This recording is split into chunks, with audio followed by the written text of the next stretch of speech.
Hello friends, कैसे हैं आप सब लोग। I hope you are very well and you are doing well. So आज जो चीज़ें पढ़ाई गई स्कूल में, मैं ललित कुमार संविधान ग्रुप से बोल रहा हूँ, पॉलिटिकल साइंस। तो आज जो भी चीज़ें स्कूल में हमें पढ़वाई गई, बेसिकली हमने इसी के बारे में जाना जो हमारा संविधान है। ठीक, अपने संविधान के बारे में जाना कि जो संविधान है उसका विकास कैसे कैसे हुआ, और भी कई तमाम चीज़ें देखी। तो रिवीजन के लिए मैं आपके लिए करवा रहा हूँ, तो I think you should remember it and I hope आपको ये चीज़ समझ आएगी। तो जैसे कि सर ने पढ़ाया था 1939 में सेकेंड वर्ल्ड वॉर होता है।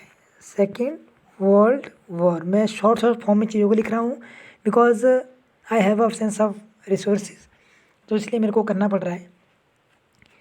तो सेकेंड जब वर्ल्ड वॉर हुआ 1939 में, ठीक, ये शुरू हुआ था, ठीक है। और सेकेंड वर्ल्ड वॉर के टाइम दो जो गुट बने थे, ठीक है। पहला था धुरी राष्ट्र और मित्र राष्ट्र, ठीक। तो धुरी राष्ट्र और मित्र राष्ट्र, तो धुरी राष्ट्र में क्या होता है, धुरी राष्ट्र में कौन कौन शामिल थे?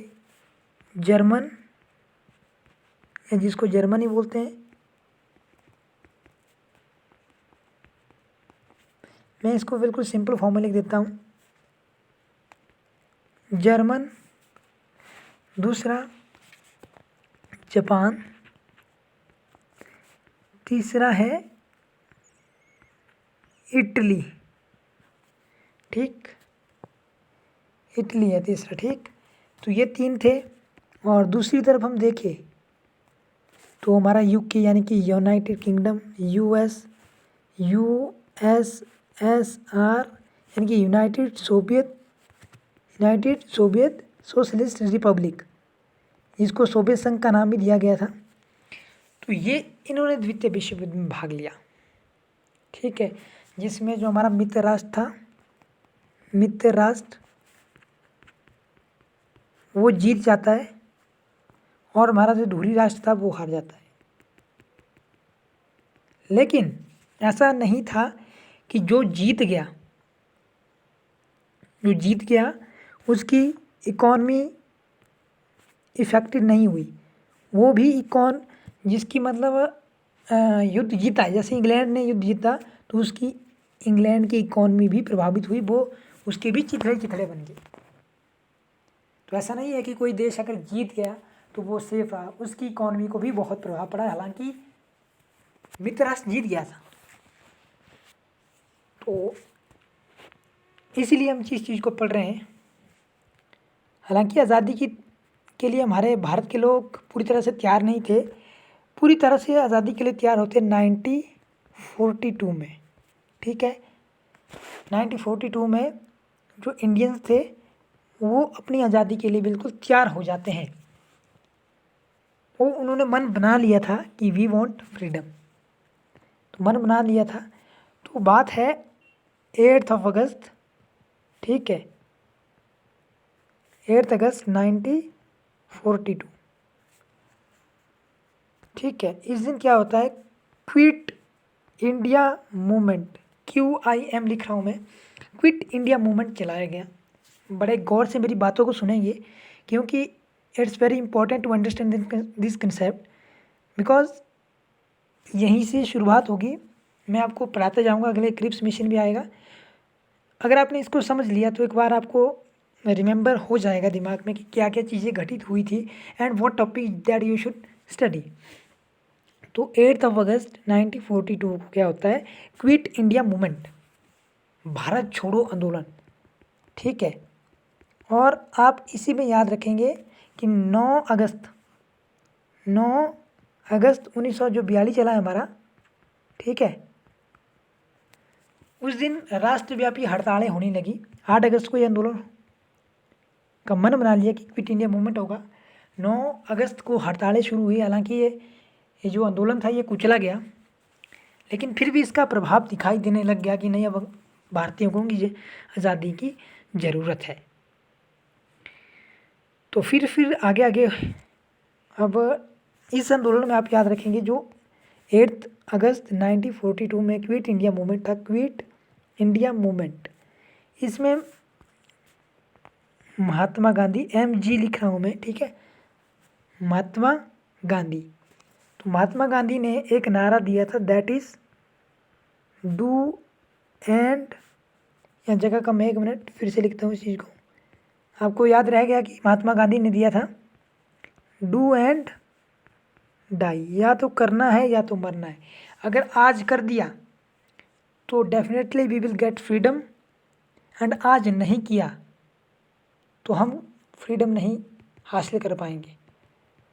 तो ऐसा ऐसा होता गया और 1942 में क्या होता है, भारत में क्रिप्स मिशन आ जाता है। कौन सा मिशन? क्रिप्स मिशन आ जाता है। क्रिप्स मिशन थोड़ा बहुत आपको जान लेना बहुत ज़रूरी है। जो क्रिप्स मिशन भारत आया, कौन से मिशन की बात कर रहा हूँ मैं? क्रिप्स मिशन, क्रिप्स की। इसके अध्यक्ष स्टैफर्ड क्रिप्स थे। इसके जो चीफ पर्सन थे वही सर स्टैफर्ड क्रिप्स थे, तो इसलिए इसको नाम दिया गया क्रिप्स मिशन। और 42 में इंडिया आया था, तो इन्होंने इंडिया की समस्या को सुलझाने का प्रयत्न किया, लेकिन इसमें कोई भी इंडियंस नहीं था, जिस कारण लोगों में बहिष्कार होने लगा, बहुत ज़्यादा बहिष्कार हुआ और ये पूरी तरह से असफल रहा। ठीक है, एंड आपको ये चीज़ याद रखनी है, बहुत इम्पोर्टेंट है कि Cripps mission failed to achieve its goal. ठीक, अब उसके बाद क्या होता है, 1945 आ जाता है, जबकि हमारा सेकेंड वर्ल्ड वॉर समाप्ति पे था। जब हमारा सेकेंड वर्ल्ड वॉर समाप्ति पे था तो इंग्लैंड में होने थे इलेक्शन। क्या होने थे? इलेक्शन होने थे। हालांकि यहाँ भी 2 गुट थे उस टाइम। इंग्लैंड में कितने गुट थे? 2 गुट। एक का नाम था कंजर्वेटिव, ये मोटे से नहीं होगा, ये लो, इसको मैं दूसरे पेन से लिख देता हूँ, या तो इस तरह मैं लिख रहा हूँ कंजर्वेटिव। दूसरी थी लेबर पार्टी। ठीक है, पहली पार्टी का नाम क्या था? कंजर्वेटिव। दूसरी पार्टी का नाम था लेबर पार्टी। कंजर्वेटिव पार्टी का दबदबा थोड़ा कम हो गया था, उसे लग रहा था कि वे हार जाएंगे इस बार। तो फिर क्या होता है, कंजर्वेटिव जो पार्टी है वो 1945 के इलेक्शन में हार जाती है। कंजर्वेटिव पार्टी जो उस टाइम उनके ब्रिटिश प्राइम मिनिस्टर थे वो थे विंस्टन चर्चिल। लेकिन 1945 में लेबर पार्टी का प्राइम मिनिस्टर बनता है। लेबर पार्टी से प्राइम मिनिस्टर बनते हैं क्लीमेंट एटली। याद नाम रखना है, मैंने जितना भी बताया उसको नोट करो। Clement Attlee.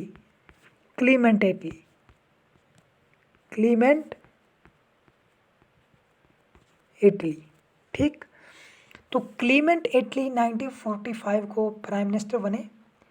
एंड इनका जो रवैया था ना, ये भारत को आज़ाद करने में था, उदारवादी रवैया जिसको बोलते हैं, liberalism, aptitude toward the Indian freedom.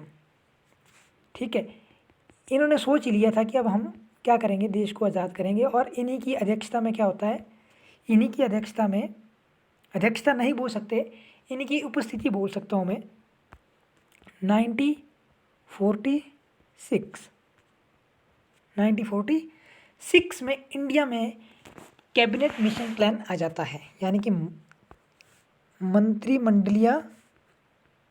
मंत्रिमंडल मिशन योजना, मिशन आ जाता है।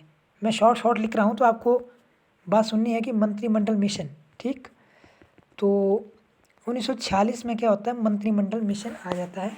मंत्रिमंडल जो मिशन है, कैबिनेट मिशन प्लान, ठीक, CMP। तो कैबिनेट मिशन प्लान, इसमें थे how many members were there in cabinet mission plan, so answer should be there were only 3 members in cabinet mission plan, 3 members, 3 members. और वो 3 थे, ये diagram करके दे रहा हूँ मैं। AB अलेक्जेंडर, इतना कर लिख रहा हूँ मैं, सॉरी, अलेक्जेंडर, इसको मिटा रहा हूँ, अब मैं दूसरा लिखता हूँ। अलेक्जेंडर के बाद स्टॉफर्ड, ये मैंने आपको पीछे बता दिया कि क्रिप्स मिशन के अध्यक्ष थे। और तीसरे सदस्य का नाम था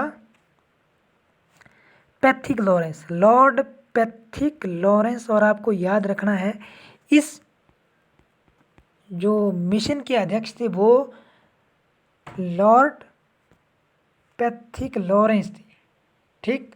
Lord Pethick Lawrence cabinet mission plan के अध्यक्ष थे। और इसमें भारत के शासन को चलाने के लिए एक अंतरिम सरकार की स्थापना की बात कही गई।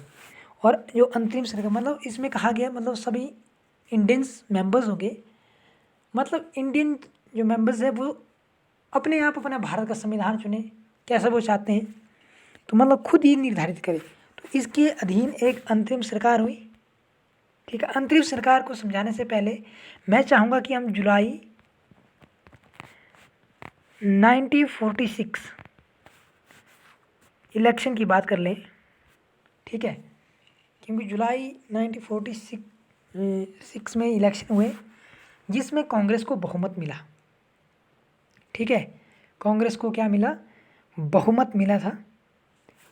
तो कांग्रेस को अगर बहुमत मिल गया, मेजॉरिटी होगी, तो बहुमत मिलने के बाद, कांग्रेस को बहुमत मिलने के बाद अंतरिम सरकार की अध्यक्षता कांग्रेस पार्टी ही करेगी, ये तो आपको पता ही है। फिर जब किसी को बहुमत मिल गया तो अध्यक्षता वही करेगी ना। जुलाई 1946 की इलेक्शन की बात कर रहा हूँ मैं, ठीक, मैं जुलाई 1946 की इलेक्शन की वो बात कर रहा हूँ, ठीक है। जुलाई 1946 की इलेक्शन की बात कर रहा हूँ मैं, मतलब इस टाइम होते हैं यहाँ पर इलेक्शन।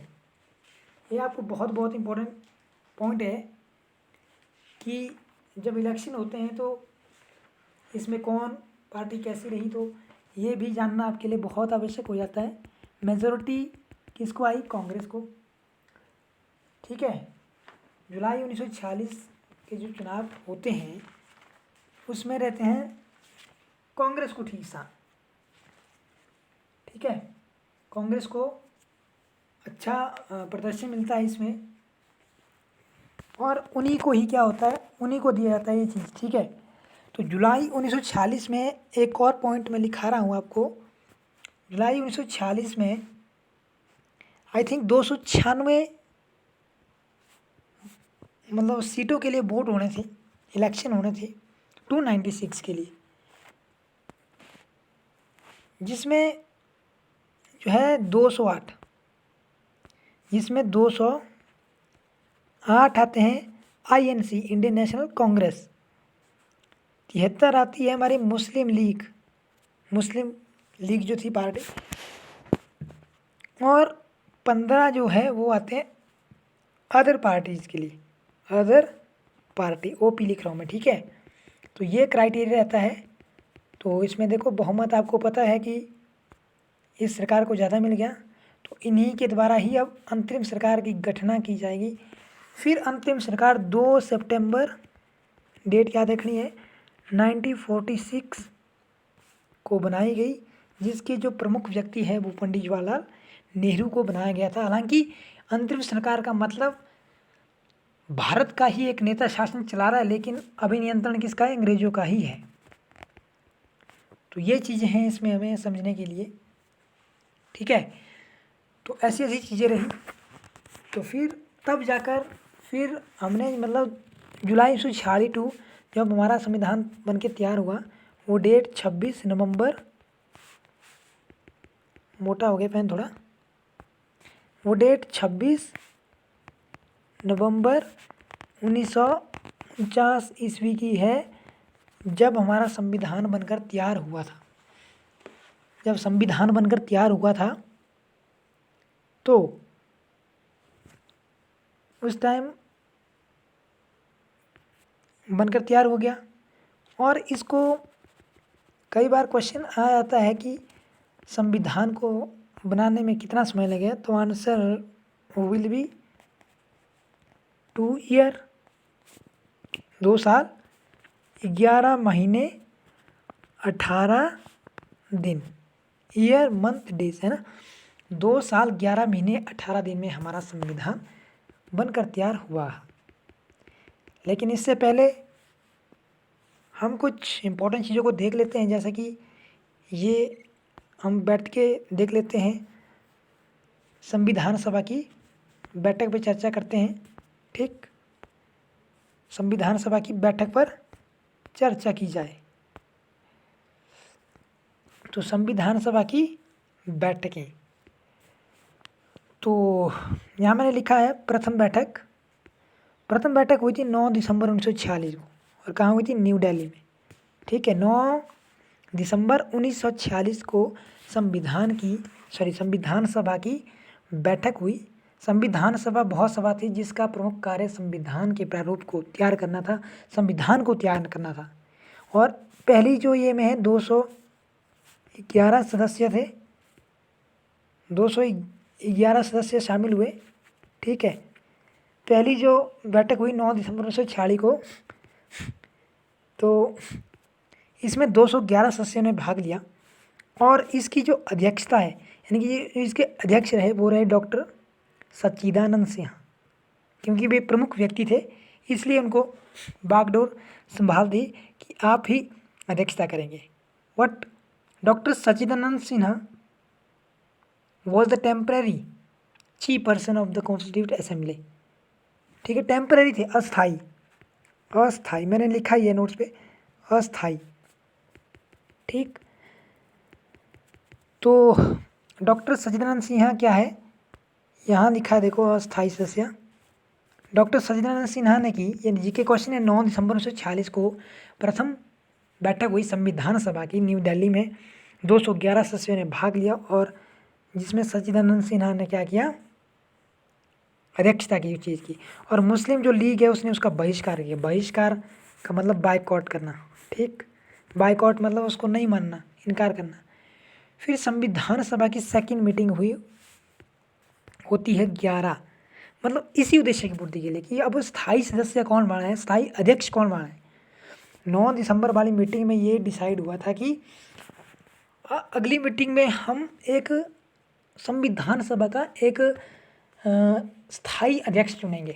तो उसकी पूर्ति के लिए 11 दिसंबर, ठीक है, 11 दिसंबर 1946 को संविधान सभा की दूसरी बैठक हुई, जिसमें डॉक्टर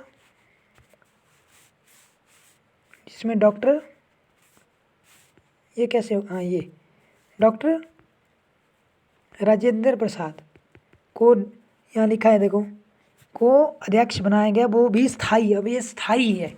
क्या है? अब ये स्थायी है।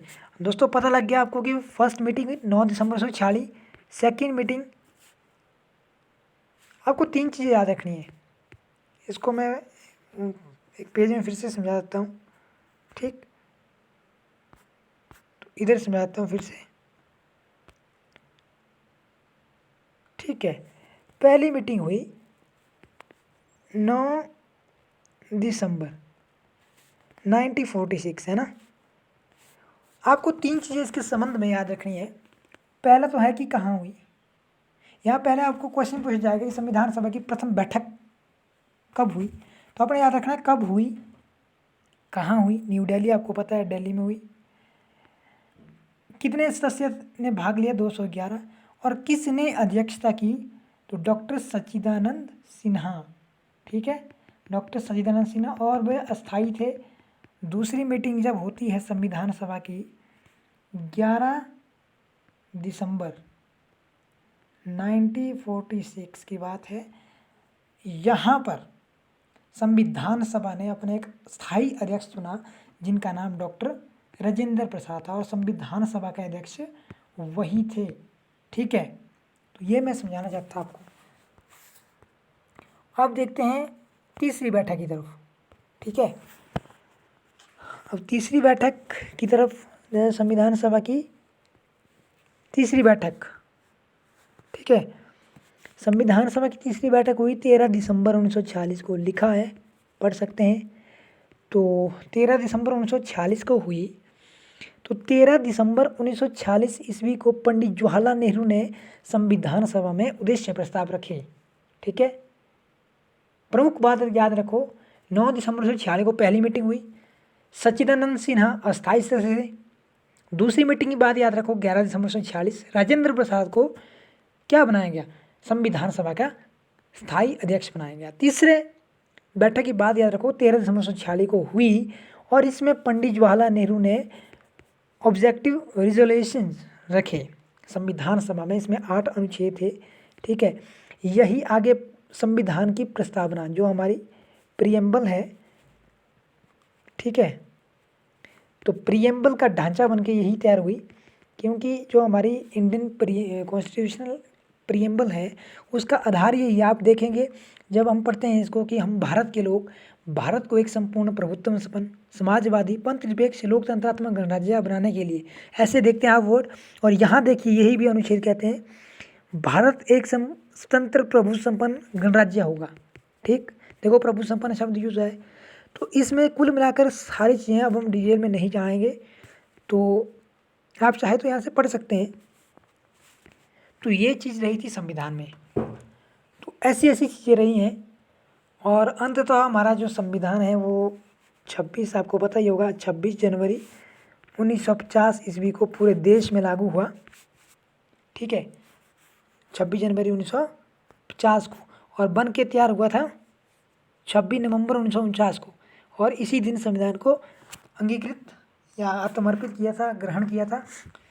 ये आपको याद रखना है, 26 जनवरी 1950।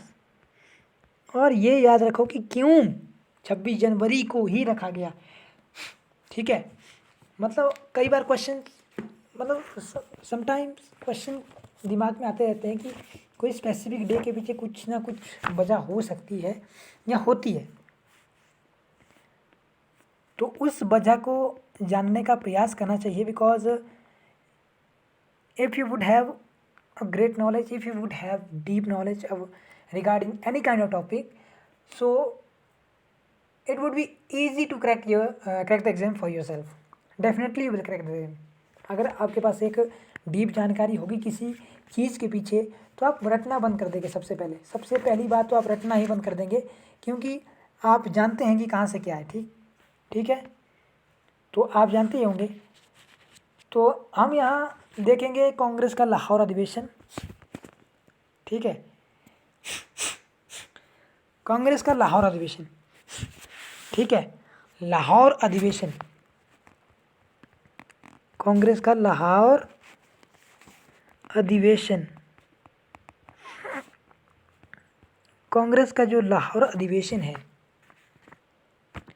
उसकी डेट आपसे पूछी जा सकती है, तो वो थी 31 दिसंबर 1929। ठीक है, 31 दिसंबर 1929 को लाहौर अधिवेशन हुआ। ठीक है, रावी नदी के किनारे, किस नदी के किनारे हुआ था, रावी नदी के किनारे यह अधिवेशन हुआ था। इसमें पूर्ण स्वराज्य की मांग की गई थी। ठीक है, तो इसमें क्या है, पूर्ण स्वराज्य की मांग की गई थी इस ये में। ठीक है, और जो इसकी अध्यक्षता है वो पंडित जवाहरलाल नेहरू ने की थी। आपसे क्वेश्चन बनेगा कि कहाँ से, मेरे बातों को ध्यान से देखिए और रफ कॉपी में नोट करिए, फिर इसको बार बार रिवाइज करिए, वीडियो को सुनते रहिएगा, क्योंकि टॉपिक एक बार पढ़ने से रिवाइज नहीं होगा। ठीक है, अगर आपको कोई टॉपिक याद लंबे समय तक रखना है तो it will take many kind of revision times, पक्का लेगा। तो इसमें क्या होता है, इसमें कांग्रेस के जो नेता हैं उन्होंने झंडा फहरा दिया 26 जनवरी को, तिरंगा झंडा फहरा दिया, क्योंकि आपको पता है 26 जनवरी को उन्होंने वहाँ स्वतंत्रता संग्राम में एक मतलब झंडा फहरा दिया। ठीक है, झंडा फहराने के कारण एक तरह से मान सकते हैं कि मतलब स्वतंत्रता के लिए ही एक आगाज़ था। इस दिन का महत्व कम ना हो, मतलब 26 जनवरी के इस दिन, जब 26 जनवरी पूरी डेट यह है 26 जनवरी 1930 को फहराया गया था वो झंडा रावी नदी के तट पर लाहौर अधिवेशन में। ठीक है, तो इस दिन का महत्व कम नहीं होना चाहिए 26 जनवरी का, तो इसीलिए भारत के संविधान को 26 जनवरी 1950 को लागू किया गया था। अगर किसी को कोई डाउट है तो पूछ सकते हैं। If you have any kind of any query so you can ask. तो ये चीज़ थी पूरी जिसको आपको डीपली समझना था, जो मैंने आपको अभी मतलब समझा दिया है। तो ये था, आई होप आपको ये चीज़ बहुत अच्छे से समझ आई है। तो मिलते हैं नेक्स्ट क्लास में, टिल देन थैंक्स।